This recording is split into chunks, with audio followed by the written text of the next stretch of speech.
পরিচালনা পর্ষদ ভেঙে দেওয়ার ৭ দফা দাবি জানিয়েছে বিজিএমইএর সাধারণ সদস্যবৃন্দ। দুপুরে সংবাদ সম্মেলনে দলীয় প্রভাবমুক্ত উদ্যোক্তাদের সমন্বয়ে পর্ষদ গঠনের আহ্বান জানানো হয়। বলা হয়, অন্তর্বর্তীকালীন পর্ষদ স্বচ্ছ ভোটার তালিকা তৈরি করে দ্রুত নির্বাচনের ব্যবস্থা করবে।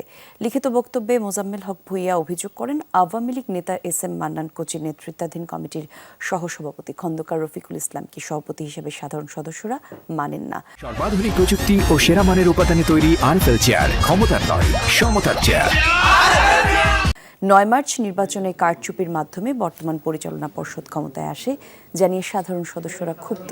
বিজিএমইএর বিশ্ববিদ্যালয়কে শহীদ সেলিম চত্বর ঘোষণার আহ্বান জানানো হয়। পাশাপাশি বিশ্ববিদ্যালয়ের বর্তমান বোর্ডও বিলুপ্ত করার দাবি জানান সাধারণ সদস্যরা। অভিযোগ করা হয়, সংগঠন পরিচালনায় দিন দিন দুর্নীতি বেড়েছে।